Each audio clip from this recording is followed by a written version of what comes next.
कल ही मैं कुछ पॉइंट लिख रहा था और ये गुजराती आर्टिकल मेरे हाथ में आया। कुछ पॉइंट लिख रहा था, गुजराती आर्टिकल हाथ में आया। हिंदू संयुक्त परिवार कानूनी अपने यहां पर यह नियम लागू होता है। हिंदू संयुक्त परिवार का कानून अपने यहां पर लागू होता है। ये इस्लाम के नहीं है, इस्लाम के लिए नहीं है, ईसाईयत के लिए नहीं है, ये सिखिज्म के लिए भी नहीं है। हिंदू संयुक्त परिवार का कानून जैन और हिंदुओं के लिए लागू होता है। इस कानून में एक बहुत जोरदार प्रावधान आ गया कि पिताजी की आधी संपत्ति पर बेटी का भी समान हक है।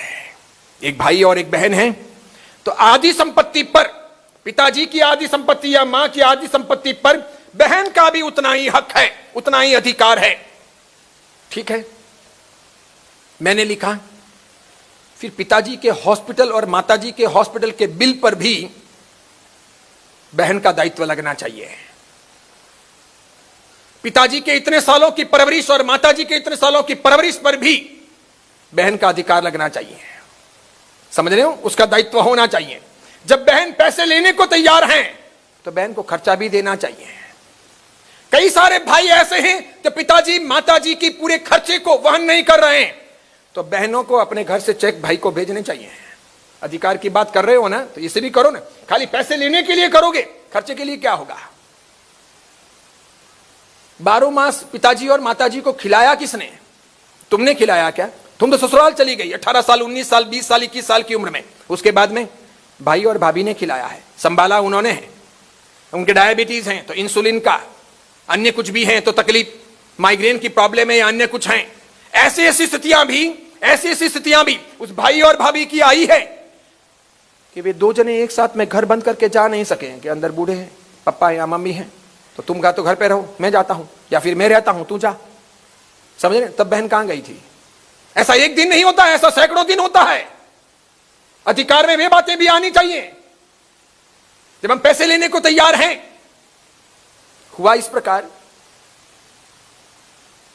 कि एक भाई और एक बहन थे। बहन ससुराल चली गई। बहन के पास में जबरदस्त पैसा। बहन का अहमदाबाद के अंदर, बोपल के अंदर बहुत बड़ा बंगला है। जबरदस्त पैसा है बहन के पास। भाई कमजोर है, भाई के पास पैसा नहीं है, थोड़ा सा ही है। पिताजी नहीं, दादाजी के जमाने का वो मकान है जिसके अंदर ये भाई, भाई की पत्नी, भाई के छोटे बच्चे और भाई के पिताजी और माताजी वो रहते हैं। लगभग 3 साल तक बीमार रहने के बाद में मां गुजरी। भाई ने बराबर ध्यान रखा, उसके लिए भाई ने थोड़ा कर्ज भी किया, मां की सब ट्रीटमेंट भी करवाई, अच्छी परवरिश भी की, ध्यान रखा, सामान्य परिवार। फिर मां गुजरी। पिताजी की तकलीफें तो बहुत ज्यादा थी। पिताजी को लगभग 8 साल 9 साल तक उसने नहलाया धुलाया। 9 साल तक पिताजी खाट में रहे। 9 साल तक पिताजी को आधे शरीर का लकवा हो गया था, तो यहां से वोट यूं हो गया था, तो कितना भी यहां से दो, यहां से आधा गिर ही जाता था। तो इधर से साफ करते रहो, इधर से खिलाते रहो, इधर से साफ करते रहो, इधर से खिलाते रहो। ऐसा दिन में लगभग 10 बार करना पड़ता था।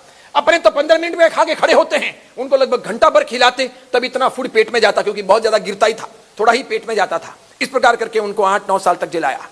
अभी वो पिताजी भी गए। पिताजी गए और बहन ने आधा हक मांगा। भाई अभी 8-9 दिन पहले अपने पिताजी का वो घर बेच करके, अपने परिवार को लेकर के, आधा पैसा बहन को दे करके किराए के मकान में अभी शिफ्ट हुआ है।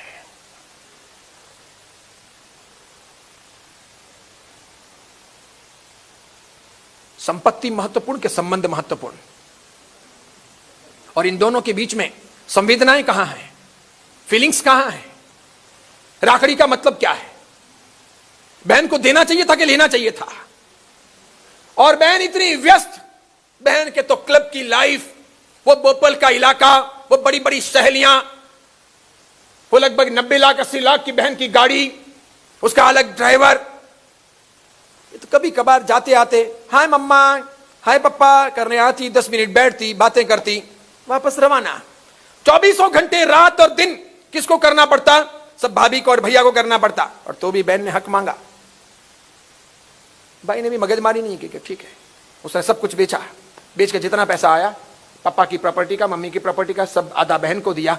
अब उसके पास में इतना पैसा नहीं रहा कि वो घर का घर ले सके।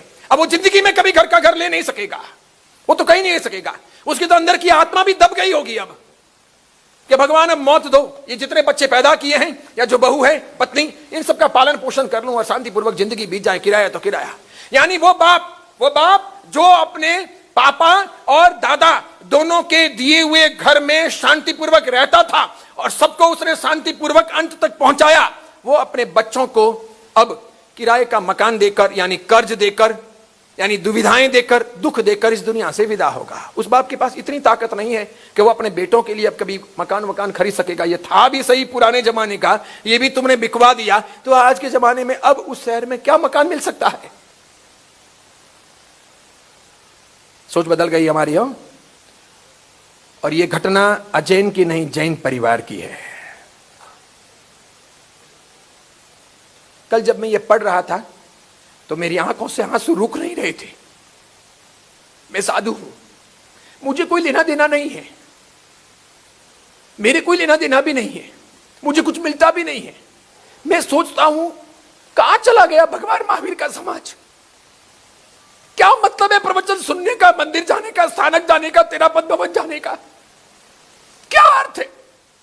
क्या ये एकादशी करने, ब्यास ने करने, आइमिल की ओली करनी, मास कमन करने, अट्ठाई करने, अट्ठम करने? हम सीखेंगे कब? समझेंगे कब? अच्छे बनेंगे कब? सोच कहां चली गई है?